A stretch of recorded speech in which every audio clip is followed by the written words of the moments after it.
अच्छा, इस वीडियो में हम समझने की कोशिश करेंगे कि बिटकॉइन की माइनिंग आखिर होती क्या है, बिटकॉइन माइनिंग किसे कहते हैं। देखो आपने कोई भी लेजर हो, राइट, उसको मेंटेन करने के लिए एक व्यक्ति चाहिए होता है, और कोई तो है जो उस लेजर को मेंटेन करता है। जैसे कि एक छोटी सी दुकान होती है ना, वहाँ पे लेजर होता है, उस दुकानदार उस लेजर को डेबिट क्रेडिट की एंट्रीज जो है वो भर रहा होता है, डे जर्नल होता है, राइट, उसको मेंटेन कर रहा होता है, राइट।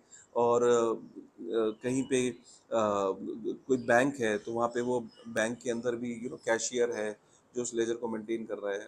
पहले जब कंप्यूटर्स नहीं होते थे तो लिखित फॉर्म में होता था, और जब फिर जो कंप्यूटर्स आ गए तो उस कंप्यूटर के फॉर्म में उसे लेजर को मेंटेन कर रहे हैं। भाई डेबिट लेजर का मतलब ये है कि भाई क्या डेबिट हो रहा है, मतलब क्या आपके पास से गया, और क्रेडिट हो रहा है मतलब क्या आपके पास आया। ये डेबिट क्रेडिट तो सिंपल है, कोई भी मतलब अगर 5वीं क्लास का बच्चा भी वो भी सीख जाता है कि डेबिट और क्रेडिट क्या होता है, ठीक है ना। तो कोई भी लेजर है उसको मेंटेन कोई तो करता है, राइट। और जनरली इंडिविजुअल लेवल पे लोग खुद करते हैं। इंसेंटिव उसमें क्या है, इंसेंटिव ये है कि भाई मेरा खुद का लेजर है, मैं खुद मेंटेन कर रहा हूँ। इंसेंटिव ये है कि मैं अपने फाइनेंस को की कंट्रोल में रहूँ कि क्या मैं खर्चा कर रहा हूँ, क्या मेरी इनकम आ रही है, राइट। लेकिन जब ये लेजर कोई और मेंटेन करता है आपके बिहाफ पे, अब सपोज बैंक है, बैंक आपका लेजर मेंटेन कर रहा है, आपका जो खाता बैंक के पास है। अब बैंक जो आपका ये लेजर मेंटेन कर रहा है, ये जो सर्विस दे रहा है आपको, इसके बदले में वो आपसे कुछ चार्जेस लेता है। क्यों लेता है चार्जेस? क्योंकि वहाँ पे कैशियर है जिसको सैलरी दी हुई है ना। अब वो कैशियर है, उसको सैलरी देनी है, तो उसका इंसेंटिव है ना भाई वो लेजर मेंटेन करने का। अगर आप चार्जेस ही नहीं दोगे तो बैंक आपके यहाँ पे लेजर क्यों मेंटेन करेगा? कहेगा चलो भाई बंद करो, ठीक है ना। समझ आ गई गेम। तो लेजर को मेंटेन करने का इंसेंटिव होता है। अगर आपके बिहाफ पे कोई मेंटेन कर रहा है, सीधी सी बात है भाई, उसका इंसेंटिव ये है कि वो आपके चार्जेस ले रहा है, इनकम कमा रहा है, क्योंकि उसको आगे कैशियर को भी देना है। कैशियर का इंसेंटिव है कि उसको सैलरी मिल रही है।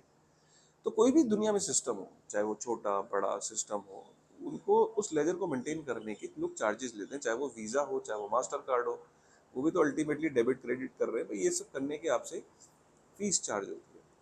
क्लियर हो गया?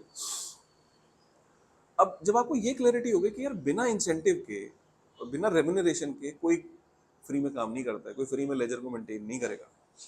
तो जो बिटकॉइन का जो इकोसिस्टम है, जो बिटकॉइन का नेटवर्क है, तो हम ये कहते हैं कि बिटकॉइन का जो है वो एक पब्लिक लेजर है।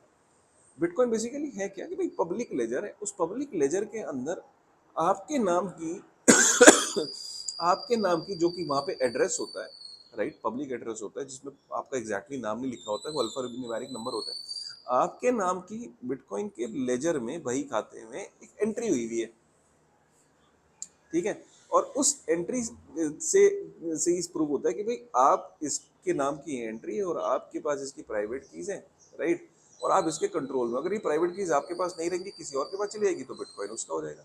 तो ये जो लेजर के अंदर जो मेंटेनेंस हो रही है, जो ट्रांजेक्शन हो रही है दुनिया भर में, भाई एक जगह से दूसरी जगह बिटकॉइन जा रहा है, बिटकॉइन लेजर से निकल के डेबिट हो रहा है किसी के, और किसी के लेजर में क्रेडिट हो रहा है। तो ये जो बिटकॉइन एक जगह से डेबिट हो रहा है, एक जगह क्रेडिट हो रहा है, ये जो ट्रांजेक्शन हैं, ये लेजर के अंदर रिकॉर्ड हो रही है। यार कोई तो काम कर रहा होगा ना, बताओ, कोई तो कर रहा होगा ना। और सबसे बड़ी बात, ये डिसेंट्रलाइज लेजर है भाई।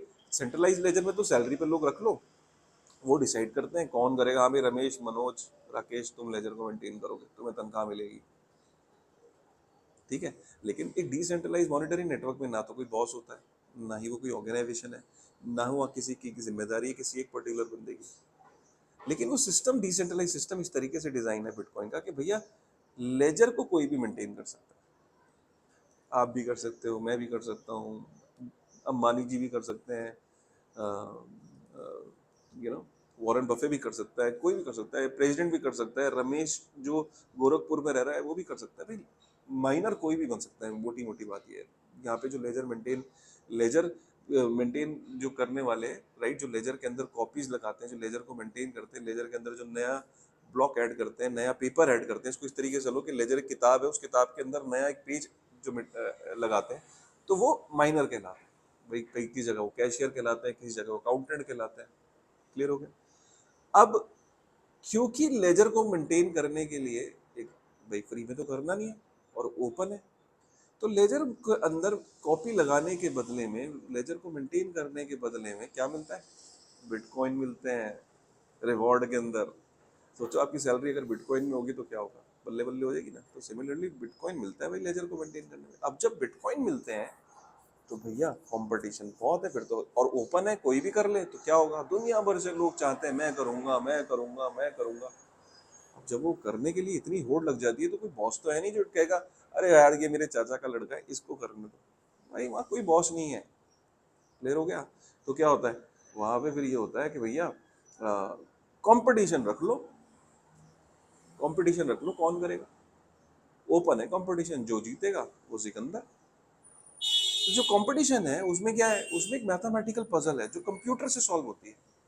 अब वो जो कंप्यूटर से सॉल्व होती है, अब उसमें दुनिया भर से जो लोग हैं वो compete जब करते हैं, जब कंप्यूटर की पावर लगाते हैं उस पजल को सॉल्व करने के लिए, जो कंप्यूटर की वो पजल को सॉल्व करने के लिए इतनी सारी प्रोसेसिंग पावर लगती है, तो जिसकी ज्यादा प्रोसेसिंग पावर उसका उतना चांस बढ़ जाता है उसको माइन करने के लिए। तो आपस में ये कंपटीशन होता है, राइट। तो जितना ये कंप्यूटिंग पावर बढ़ती रहती है उतना ही ज्यादा बिटकॉइन और सिक्योर होता चला जाता है, राइट। क्योंकि उसके ऊपर जो 51% अटैक है, मतलब उसके अंदर जो छेड़छाड़ करने की जो चांसेस है वो कम हो जाते हैं, जिसको हम अगली वीडियो में समझेंगे कि बिटकॉइन के ऊपर अटैक। फिलहाल आपको माइनिंग समझना जरूरी है। तो माइनिंग के अंदर जब कंपटीशन बढ़ता है, लोग अपनी अपनी प्रोसेसिंग पावर लगाते हैं, अब अपना टाइम दे रहे हैं, प्रोसेसिंग पावर लगा रहे हैं, और प्रोसेसिंग पावर इतनी ज़्यादा रिक्वायर्ड होती है कि उसके लिए एक स्पेशल हार्डवेयर चाहिए होता है। तो ये सब खर्चा जब होता है मेंटेन करने का, तो रिवॉर्ड के अंदर उन्हें बिटकॉइन जब मिलता है तो इस प्रोसेस को बिटकॉइन माइनिंग कहते हैं। समझ लो कि गोल्ड की खदान है, ओपन है, जाओ भैया जिसके दम में जाके खोद लो, वो रही पहाड़ी सामने। तो लोग अपने अपने ट्रक्स लेके मजदूर को लेके जब खुदाई खुदाई करते हैं, हो सकता है कुछ लोगों को ज़्यादा मिल जाता है, कुछ लोगों को कम मिलता है, लेकिन रिवॉर्ड के अंदर, और कुछ लोगों को कुछ नहीं मिलता। तो रिवॉर्ड के अंदर जो लगा रहता है, जो ज़्यादा मैन पावर लगाता है, ज़्यादा टेक्नोलॉजी लगाता है, ज़्यादा लोग लेके जाता है, और वो अगर खोद के ले आता है गोल्ड, तो उसके बदले में उसको रिवॉर्ड है। सिमिलरली बिटकॉइन के नेटवर्क पे बिटकॉइन को माइन करने जब माइन करता है तो उसको रिवॉर्ड में बिटकॉइन मिलता है। तो बेसिकली ओपन पब्लिक लेजर को मेंटेन करने का नाम, उसके अंदर लेजर, एक ओपन लेजर मतलब ओपन किताब, उसके अंदर नए पन्ने को ऐड करने का नाम है बिटकॉइन माइनिंग। क्लियर हो गया। तो अगर आपने ये समझ लिया तो अब आपको ये क्लियर हो गया कि भैया लेजर है, उसके अंदर पन्ने जुड़ रहे हैं, पन्ने जोड़ने वाला फ्री में जोड़ता नहीं है, इंसेंटिव क्या है, यहाँ कोई बॉस तो है नहीं जिसने किसी को बिठा रखा है सैलरी पे। तो यहाँ पे ओपन है किसी के लिए भी, तो रिवॉर्ड के अंदर बिटकॉइन है, होड़ है। जब होड़ होती है तो भैया वहाँ पे प्रोसेसिंग पावर लगती है, फीस लगती है। तो जब इतनी फीस लगती है तो कंपटीशन बढ़ता चला जा रहा है, बिटकॉइन को सिक्योर करना, बिटकॉइन सिक्योर होता चला जा रहा है, क्योंकि अब ज़्यादा से ज़्यादा प्रोसेसिंग फीस की ज़रूरत पड़ रही है, राइट। तो ये जो रिवॉर्ड के अंदर जो, जब आप कोई सक्सेसफुल हो जाता है, जब वो पजल को सॉल्व कर लेता है माइनर, कहता है जी मैंने वो पजल सॉल्व कर ली, बस वो पन्ना लगा देता है जिसको ब्लॉक कहते हैं। जैसे ही वो एक ब्लॉक ऐड कर देता है उसको रिवॉर्ड, और सारे लोग जो नेटवर्क के अंदर जितने भी पार्टिसिपेंट है वो चेक कर लेते हैं कि यार इसने सही तरीके से माइन किया है ना, सारे जो यार्ड स्टिक्स हैं, जो सारे पैरामीटर्स है उस पर ये इसने काम ठीक किया। बोलते हैं हाँ यार काम ठीक किया, बोलते ठीक है इसको दे दो बिटकॉइन रिवॉर्ड के अंदर।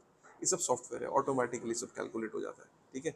और दुनिया भर में जो लेजर की कॉपीज है वो अपडेट हो जाती है, क्योंकि अब नया ब्लॉक जैसे ही लगा, सारी दुनिया में जितने भी जाए 1-2 लाख, जितने भी 3 लाख 4 लाख जितने भी सिस्टम्स हैं वो, और उन पे जो लेजर की कॉपी है वो अपग्रेड हो जाती है, ठीक है। इतने प्यार और मोहब्बत से शायद ही आपको किसी ने बिटकॉइन माइनिंग समझाया होगा कि माइनिंग होती क्या है। और ये बिगनर के लिए तो बहुत ज़रूरी है। कोशिश करो यार ये वीडियो बिगनर्स में अगर शेयर कर सको अपने परिवार में। पसंद आए तो कमेंट करना, सब्सक्राइब बटन नहीं दबा रहे हो ये मेरी शिकायत है आपसे, ठीक है। चलो with this thought thank you very much. इस सीरीज़ को जल्दी कंप्लीट करेंगे, जल्दी जल्दी मैं वीडियो लेके आऊँगा, ठीक है ना। Thank you very much.